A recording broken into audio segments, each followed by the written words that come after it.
Baik, di sini kita akan lihat sambungan daripada selepas kita mempelajari untuk melorikkan rantau yang memenuhi ketaksamaan yang tertentulah ya.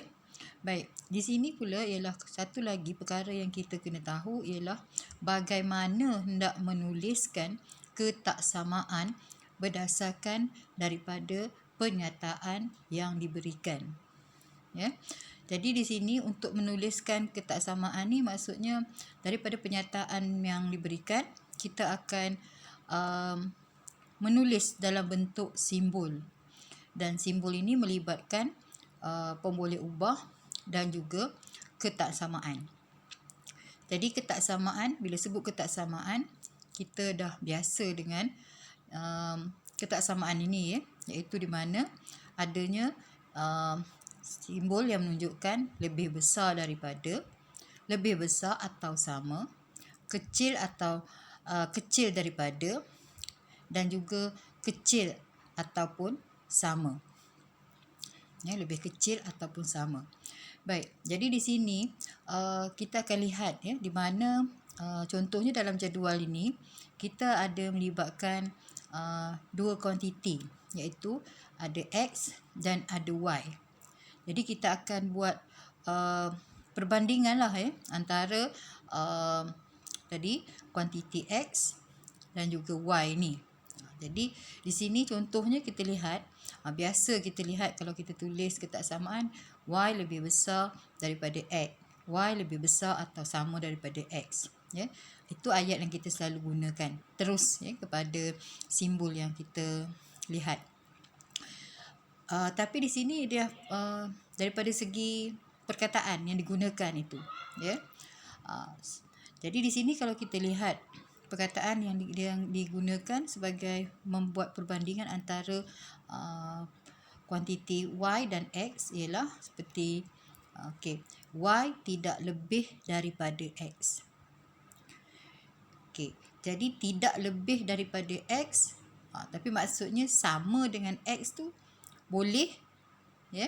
Dan dalam penulisan kita akan tulis dia sama ataupun kecil, sebab yang lebih daripada dia tak boleh. Jadi yang dia untuk menuliskan dalam ketaksamaan, kita tak menuliskan simbol tak sama tu ya. Jadi di sini kita menggunakan Y lebih kecil dari atau sama dengan X. Ya. Jadi dia lebih kecil ataupun sama, lebih tidak. Okey. Yang kedua, Y tidak kurang daripada X. Jadi maksudnya sama dengan X boleh, dan juga lebih besar daripada X. Jadi di sini kita gabungkan sama dengan X dan lebih besar pada X. Jadi simbolnya ialah Y lebih besar atau sama dengan X.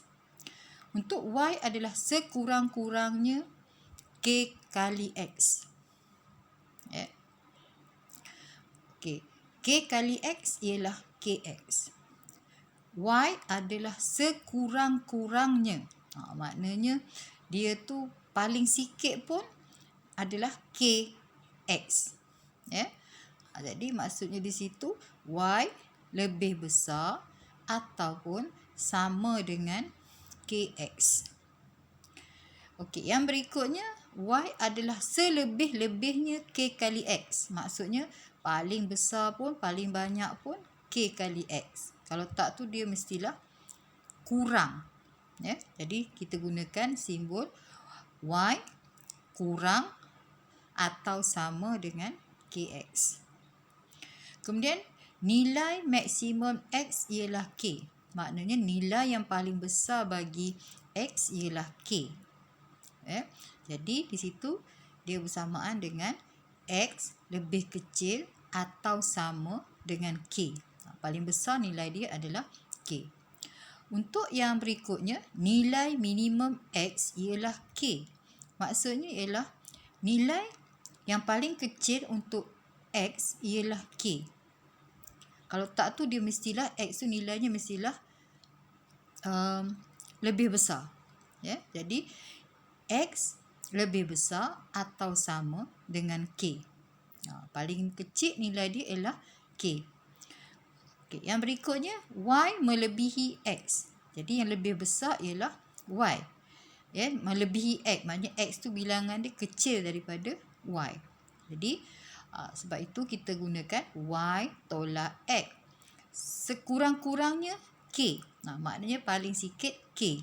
Ya, Y melebihi X, sekurang-kurangnya K. Jadi Y tolak X, ya, lebih besar atau sama dengan K.